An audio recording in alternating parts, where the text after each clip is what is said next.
So you're thinking about making a move to Cedar Park, Texas, but you're not quite sure what's the good, what's the bad, what's the ugly, what's the fantastic. That's exactly what we're going to be covering in this video.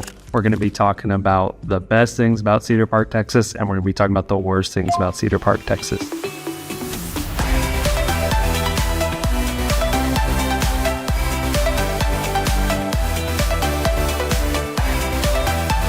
If you have any questions about relocating to Austin, my name's Connor Olson. I'm a local Austin real estate expert. If you want to know more about Austin, the surrounding suburbs, feel free to give me a call, reach out. I talk to people every day looking to relocate to the Austin area. Be happy to answer any questions you have.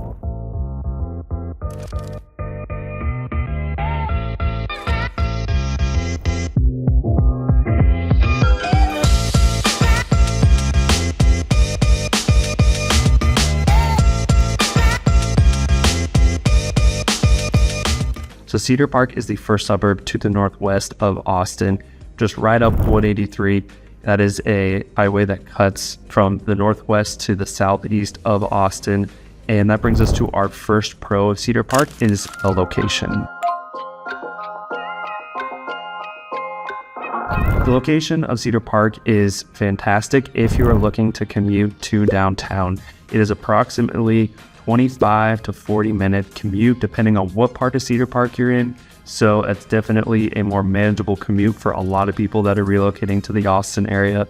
A lot of people are coming from more congested areas like LA or Seattle or San Francisco. So the commute time is fantastic for Cedar Park. You can just hop on 183 and it'll bring you down to our two major highway systems in Austin. We have MoPac on the west and we have I-35 on the east. And luckily 183, the freeway that goes up to Cedar Park, will take you to both. It will cut right down through, so you can choose depending on which one has better traffic. So location is great. Commute time can definitely be cut short because you have two options. So there's a couple major hubs of employment in the North Austin area. The first is going to be the Domain, and that is in North Austin.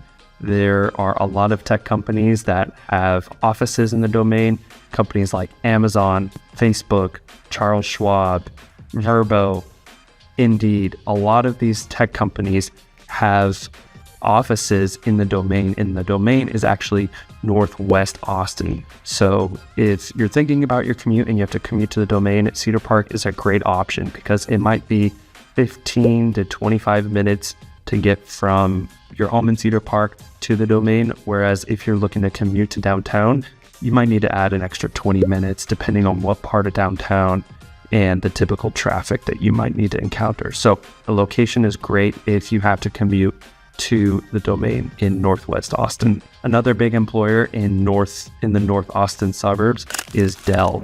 Dell is headquarters in Round Rock, and the majority of their offices are in Round Rock in North Austin. So Round Rock is just to the east of Cedar Park. Might be a 20-minute drive if you're fighting traffic, closer to 15 minutes if you are not fighting traffic. And it can really be a pleasant commute because you're not having to fight the massive influx of people that are going from Cedar Park to downtown. So you're kind of going against the grain. You're going in the opposite direction that most people are. So location is great if you work for some of the employers that are located in North Austin, and expect a little more time if you have to go to South Austin. So 183 is a freeway system that connects Austin to Cedar Park, and it's a little bit interesting right when you get into Cedar Park. So the freeway actually splits into 183 the road and 183A. So 183 actually turns into more of a highway. There starts to be some stoplights throughout Cedar Park. It has a high speed limit there, but it can get backed up with traffic. And recently, in about the past 10 to 15 years, they put in 183A, and that is a tollway. So if you are in the more north part of Cedar Park and you want to get to downtown faster, taking the tollway might be a good option for you. So you can avoid those stoplights. You can get to your destination faster, but you might pay a little extra every month in toll fees. So once you get towards the south part of Cedar Park, into Austin, the 183 and 183A merge together and it just becomes a highway. So that is definitely great if you're looking to commute to the Austin area, is the convenience of 183. Like I said, 183A could be considered a con. It can add up monthly if you are looking to take the toll every day to commute to work. So that is definitely something to consider when you pick where you're looking to live in the Cedar Park area. If you're okay paying the tolls, you might not mind being a little further north, but if you really want to avoid those tolls, you might need to be closer to Austin on the south side of Cedar Park to avoid paying those tolls. So toll road is con number 1 of Cedar Park. Con number 2, which fits into the talk on traffic, is congestion. 183 can get pretty congested. A lot of people living in Cedar Park do not work in Cedar Park. The majority of them are commuting to different areas of Austin for work. So when you're looking to go to work in the morning or come back, rush hour can be pretty tricky. So that's definitely something to consider. Wherever you end up working, you need to think about, what is my daily commute going to look like? Because depending on how far that commute is, it can really add up minutes, sometimes even an hour, if you have to go to the other side of Austin. Pro number 2 is the schools in Cedar Park. I would say schools are one of the major drivers that bring people to Cedar Park looking to relocate from the Austin metro area. So Cedar Park is actually a part of the Leander ISD, and Leander ISD is one of the top school districts in the Austin metro area. Niche.com gave Leander an A+ rating. So I talked to many people who, when they're looking to relocate to the Austin area, one of the first things they talk about is the fantastic school districts in Cedar Park. So that's a big driver. I personally know some teachers that teach high school up in Cedar Park. They can attest there's some very high achieving students and teachers that definitely fuel the education mission of their students. They really push their students and they're really committed to the education of their students. So education is pro number 2 of Cedar Park. Pro number 3 of Cedar Park is the low crime.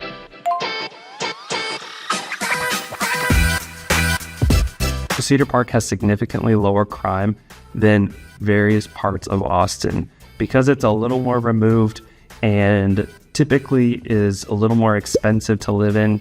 That usually will drive down the crime rating in that area. So crimegrade.org gives Cedar Park an A rating in terms of crime. So it's one of the more safer areas of Austin. So if that's something that's important to you, definitely take that into consideration. That brings us to con number 3 of living in Cedar Park, and that is the high price of housing in Cedar Park. In 2023, the median sales price in Cedar Park was $500,000. That is very high for a suburb of Austin. The city of Austin, of course, will typically have a higher price point because there are some more desirable areas where you get the $2, $3, $4, $5 million homes, but $500,000 for a suburb is pretty substantial in the Austin area. So there's a high cost of living in order to purchase, and the median rent as well is also very high. It comes in at $2,300 a month. So that's definitely something to consider. It is more expensive to live in Cedar Park than some of the other suburbs around the Austin area. While we're talking about housing, that's going to bring us to con number 4, and that is the lack of new construction in Cedar Park.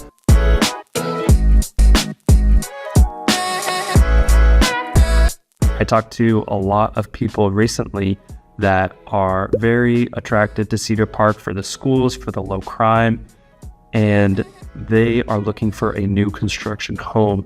And unfortunately, Cedar Park doesn't have very many new construction homes right now. So Cedar Park was initially started getting built out in the 60s and 70s, and they saw a big boom between the mid 80s to the mid 2000s. So let's call it 1985 to 2005. that's when the majority of housing was built in Cedar Park.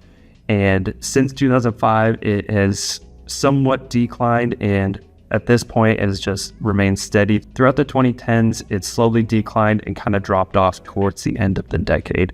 So if you're looking for a newly constructed single-family home, Cedar Park isn't going to be your best option. There are some new construction coming online, but it's mostly condos and townhomes, kind of your infill residential. There's not many single-family homes still being built.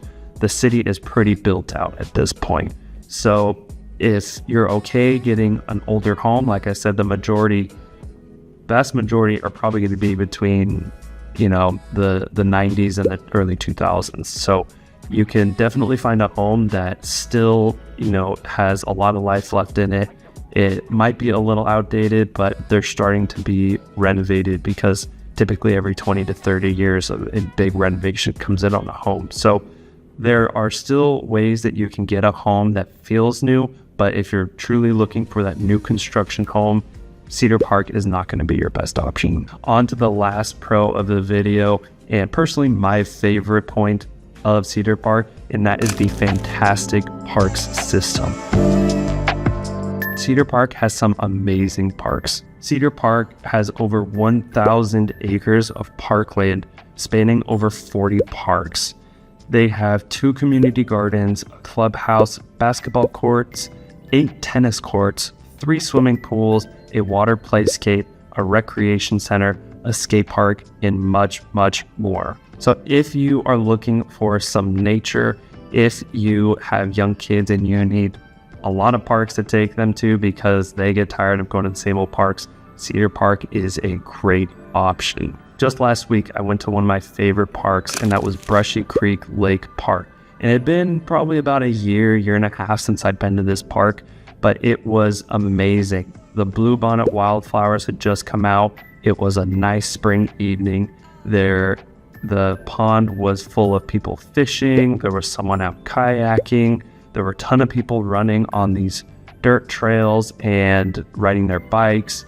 And it was just a great family-friendly environment. So it really reminded me that they have some amazing parks that even I, as a father of 2 young kids, I need to take better advantage of because they upkeep it extremely well, and there's a lot of diversity. Like I said, over 40 parks. So definitely worth exploring. That is my favorite part personally of Cedar Park. So definitely worth noting if being surrounded by beauty and parks is something that's important to you and your family as you relocate to the Austin area. So that wraps it up for this video. Again, if you have any questions about Cedar Park or any of the other Austin suburbs, feel free to reach out. My contact info is right below here. So give me a call, text, or email. Again, if you have any questions at all, feel free to reach out. I'm here to be your resource. Again, thank you so much for watching and have a great day.